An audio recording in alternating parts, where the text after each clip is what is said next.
how to add CNAME Record in cPanel using the DNS Zone Editor.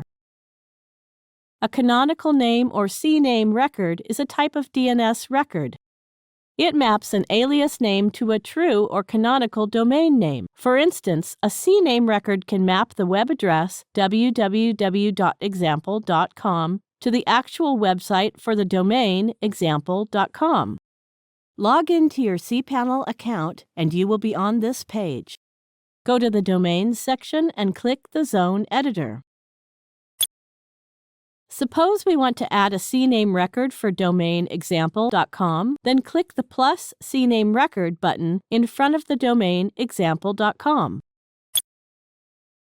Now enter a name you wish to and click Anywhere. On the window outside the input box, cPanel will automatically add a domain. For example, enter www and click Anywhere outside.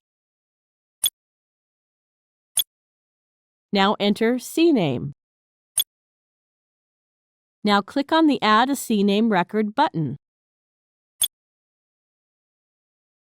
That's it. We have successfully added the CNAME record for the domain example.com. Now we know how to add a CNAME record. Thank you for watching.